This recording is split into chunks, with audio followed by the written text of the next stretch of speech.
My 2024 bold bet for every AFC team is coming your way today on the Locked On NFL Scouting Podcast.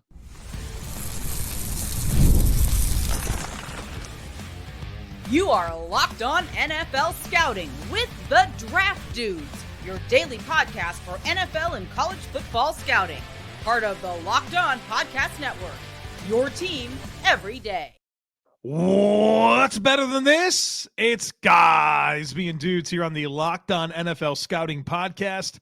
I'm Joe Marino, the host of the Locked On Bills podcast, normally joined by Kyle Krabs of Locked On Dolphins, but it's just me today. And our goal on this podcast is to bring you daily conversation surrounding the NFL with an emphasis on team building. We're part of the Locked On Podcast Network, your team every day. Want to give a big shout out to our everydayers. Those of you who never miss a single episode, we appreciate y'all being here very, very much. Today's episode is brought to you by Game Time. Download the Game Time app, create an account, and use code LOCKEDONNFL for $20 off your first purchase. Terms apply. Well, folks, welcome in. If you've been dialed in this week on the show, you know exactly what's going on. Kyle is in Miami for Dolphins training camp. I'm in Buffalo or Rochester for Bills training camp, and our schedules are weird. And so we take this week to kind of divide and conquer. And last year we had a lot of fun delivering our bold bets for both the AFC and the NFC. And so Kyle has given you his bold bets for the AFC and NFC. I'm giving you my AFC bold bets today, my NFC bold bets tomorrow. And then on Friday, Kyle and I are coming together and we're going to see what bets we're going to take each other up on. Now, I want to point out that this is intended to be bold, right? So I'm not going to come in here today with a bunch of obvious stuff. I'm going to predict some things to happen that have really never happened before. That's the whole point. Now, the asterisk with that is I have to believe it enough that I will take Kyle up on the bet here come Friday. So there's that gamesmanship that we have to be mindful of. Also, I'm also mindful that last year I was criticized, and I believe rightfully so, for not having very bold bets. They were pretty safe, all right? So I tried to ramp it up a little bit this year with my bold bets. So that's what's going on. We're going to work through this. We'll go AFC North, then we'll do the East and the South. We'll conclude with the West. So fun week here on the show, and hopefully that will continue for you today with my AFC bold bets. Let's do it. Starting with the AFC North, we'll begin with the Baltimore Ravens. My bold bet for the Baltimore Ravens in 2024 is that Lamar Jackson has the first 4,000-yard passing season of his career. Lamar Jackson's two-time NFL MVP. He's got a lot of big statistical production, but the area of his game where there's not been a lot of volume is passing yards. He's never had a 4,000-yard passing season. I think he does that in 2024, and here's why. First of all, I think Baltimore's defense is going to have a lot of transition, right? They do. They have a lot of transition, whether it's personnel or the coaching staff. And so I think they're going to take a step back on defense, but also this offense is kind of missing some pieces when it comes to that offensive line. They're piecing that together. I think this could lead to some more competitive games for Baltimore this year where they kind of ran away with some stuff last year. And Lamar was able to kind of settle in and just not really have to make big plays late in games, right? It was just, hey, don't screw it up. The defense is good. We'll score our points and we'll get on to the next week. I think Baltimore is going to be in for a different type of season. I think they're going to be really good. They're going to win a lot of games. They're a legit contender. But I think more is going to fall on the arm of Lamar Jackson. And I know that with Derrick Henry in town, a lot of people are anticipating a lot of production there. And I think Derrick Henry will be very productive. But I think this year will require more of Lamar Jackson throwing the football. Put me down for his first 4,000-yard passing season of his career. Next up, I have the Cincinnati Bengals. And I think Cincy's going to be a good team this year. Certainly a contender. Joe Burrow is awesome. He's got big-time receiving talent. But what's interesting for me with Cincinnati is their running back situation where Joe Mixon, whether you like him or not, he's been a stable back for them for a number of years. And now they're transitioning to Zach Moss and Chase Brown. And Zach Moss, of course, had his best season of his career last year with the Indianapolis Colts. And Now he's with the Cincinnati Bengals. My bold bet here is that Chase Brown has more yards from scrimmage than Zach Moss. And I think most people look at Zach Moss as the guy here. But I think Chase Brown is ultimately the more dynamic player. I think he's the more multifaceted player. And I think it's only a matter of time before he is the lead back. I don't know that either one of them is going to be a bell cow for Cincy like Joe Mixon was. But I just feel like Chase Brown has a little bit more to offer. Plus, Zach Moss seems to always have some injuries. Put me down for Chase Brown having more yards from scrimmage than Zach Moss. Next up is the Cleveland Browns. And, I mean, if you paid attention to our roster ranking series, we think very highly of the Cleveland Browns and what they have on this roster. Of course, I still think that we have to learn about their quarterbacks and how good Deshaun Watson can be. But this is a team that had all the success they had last year without high-caliber quarterback play. But anyways, I say all that to say that my bold bet for Cleveland really doesn't have anything to do with Deshaun Watson. It's about David Njoku. I think David Njoku, the tight end, has his first 1,000-yard season of his career. And, you know, he received a lot of volume last season, still didn't top 1,000 yards. I think that happens this year. And if I think about Deshaun Watson and some of his good seasons with Houston, he liked to get the tight ends involved. And Cleveland has their guy in Njoku. And, of course, Kevin Stefanski likes to involve tight ends. So assuming David Njoku stays healthy, I envision him having a monster season. And I know that this is a year where they traded for Jerry Jeudy. They have Amari Cooper, Elijah Moore in a contract year. They're going to want their opportunities. But I still think the guy that this offense is going to be centered around in a lot of ways is Njoku, who I think will probably be second on the team in targets behind Cooper. So put me down for 1,000 yards for David Njoku in 2024.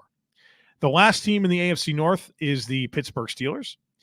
And my bold bet here is for the Pittsburgh Steelers running backs to lead the NFL in receptions. I think Jaylen Warren and Najee Harris both present good receiving ability. But if Russell Wilson's going to be the quarterback here, his style of play is so much push the ball down the field vertical if we like the look, or I'm going to hold on to the ball and dump it to a running back. And these running backs in Pittsburgh are going to be quite appealing for him to work the ball to. And so if Justin Fields winds up starting the most of the games for the Steelers, then this is going to look silly. But if Russ Wilson's going to be the guy in Pittsburgh, Harris and Warren are going to catch a ton of passes, like 120 passes. So I have the Steelers leading the NFL in running back receptions in 2024. All right, folks, coming up on the other side of it, the AFC East, the AFC South. Be sure to stick with me. Folks, you know what's going on. The NFL season is here. There's so many big games across the country. You know you want to get to these games. Well, if you do, then you got to download the Game Time app. Game Time is the fast and easy way to purchase tickets for all the sports, music, comedy, and theater events near you. I love the app. It's easy to navigate. They give you last-minute ticket specials. They give you flash deals. They give you a seat view so you know exactly what to expect in terms of the scenery when you get to the venue. Plus, my favorite part is the all-in prices. When you purchase a ticket on Game Time, you can choose to see the all-in price, and that way there's no surprises coming, no big processing fees, nothing. You get the full price from the outset, and I love that.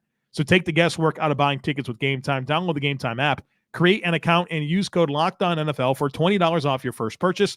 Terms apply. Again, create an account and redeem code LOCKEDONNFL. That's LOCKEDON NFL for $20 off. Download the Game Time app today. Last-minute tickets, lowest price, guaranteed.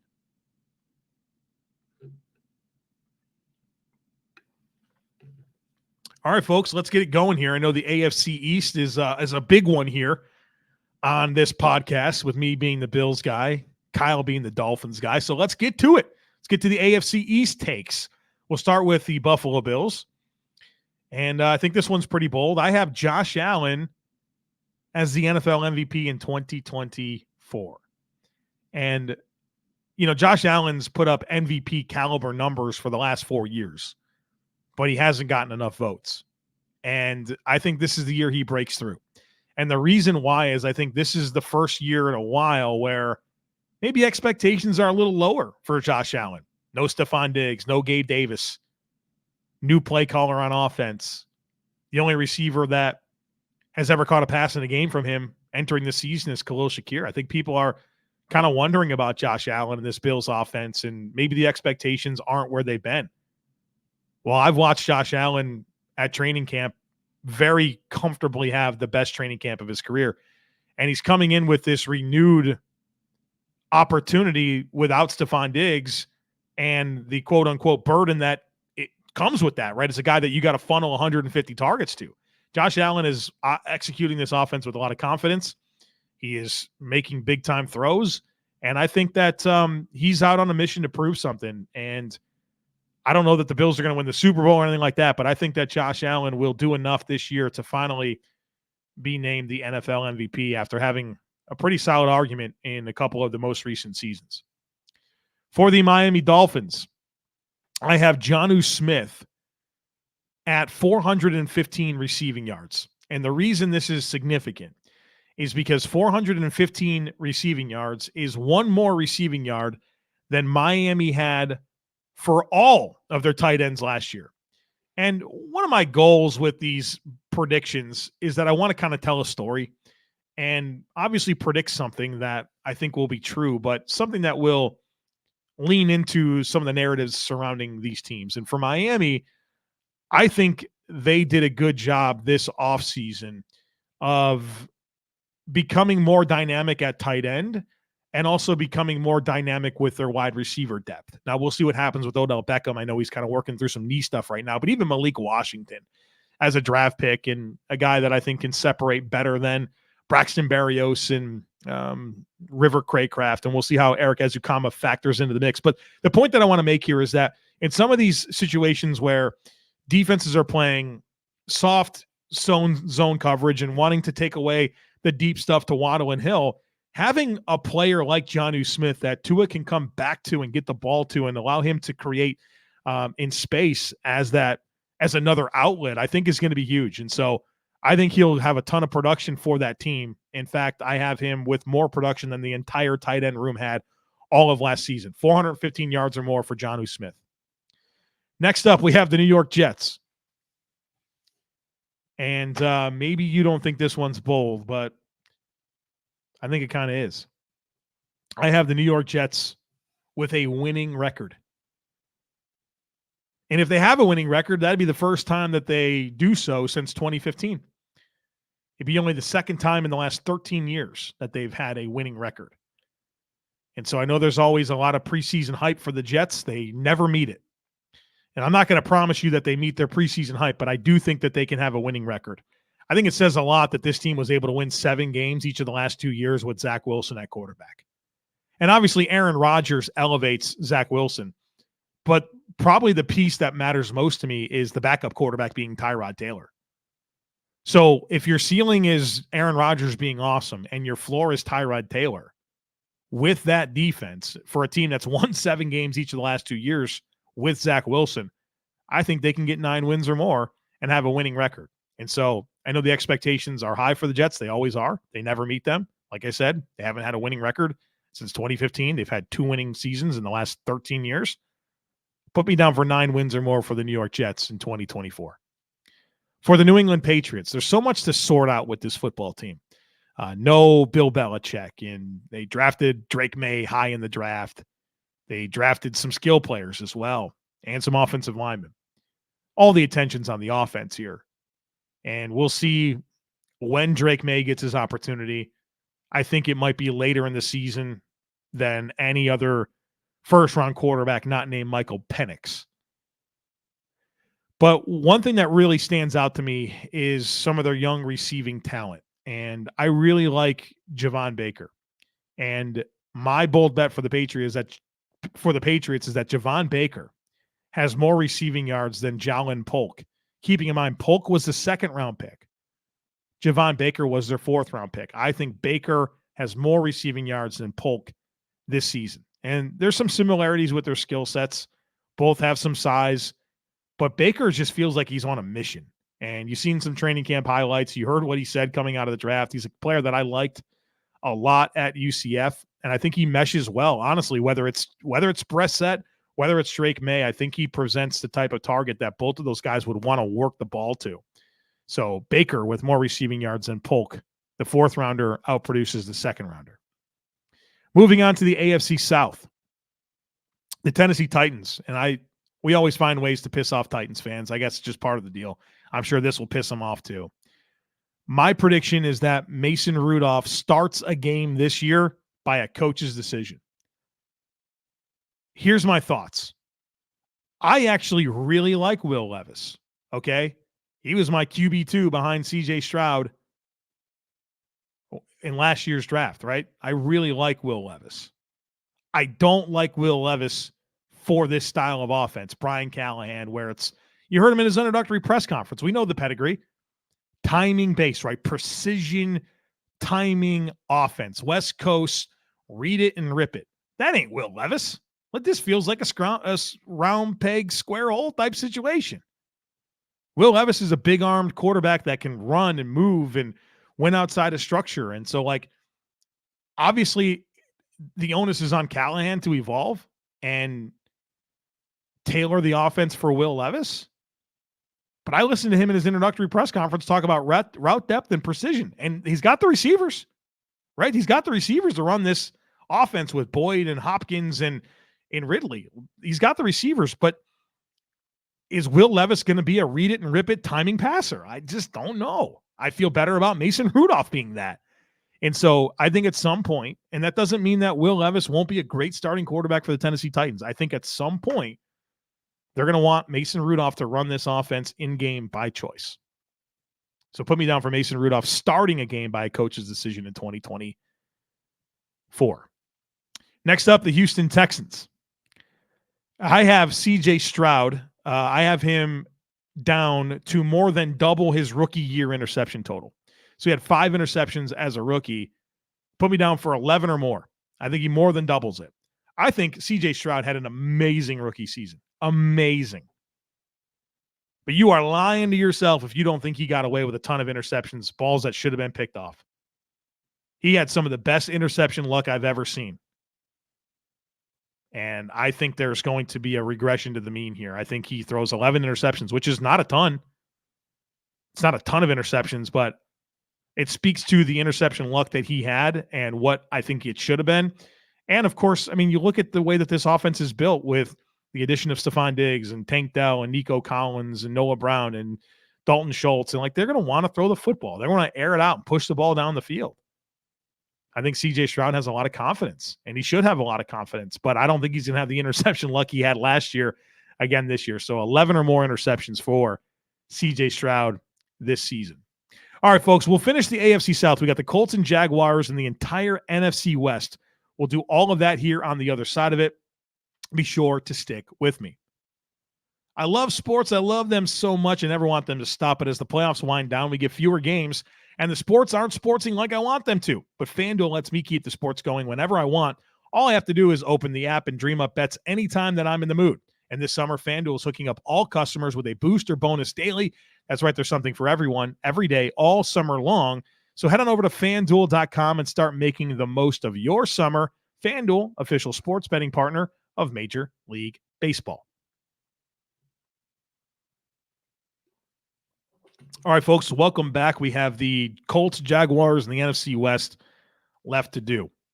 For the Indianapolis Colts, and I had this down before the news of Samson Ebukam being injured for the entire season. I have Laiatu Latu leading that team in sacks and doing so as a rookie. And one of the things that's true about the Colts is that they just have a ton of defensive line depth. Kwity Paye, Dayo Adeyembo, who had a big season, Tyquan Lewis. They have DeForest Buckner. They have Grover Stewart. I think that they have Ade Adebawore, a 4th-round pick from 2023. I think Laiatu Latu, as a rookie, comes in and leads this team in sacks. I'm just really high on Laiatu, man. I had so much fun watching his tape. Just beat guys left and right. Nothing funky about his sacks. He just beat dudes, and he has a ton of different moves that he can go to. I love him, and I think that he's a good fit for this defense, and I think the production is going to be big time. put me down for Latu, leading the Colts in sacks as a rookie. Jacksonville Jaguars. The bet that I have here is Christian Kirk is going to have a career high in receiving yards. His current career high is 1,108, so put me for more receiving yards than that. And you think about this offense and how much of that went to Evan Ingram last year, and they draft Brian Thomas in the first round. They gave Gabe Davis pretty big money to come on over. Christian Kirk's still the guy to me here. And I think with that newness, right, there's a lot of new receivers in place in Jacksonville. I think that newness is going to put Trevor Lawrence in a position where he's just going to want to throw the ball to Christian Kirk.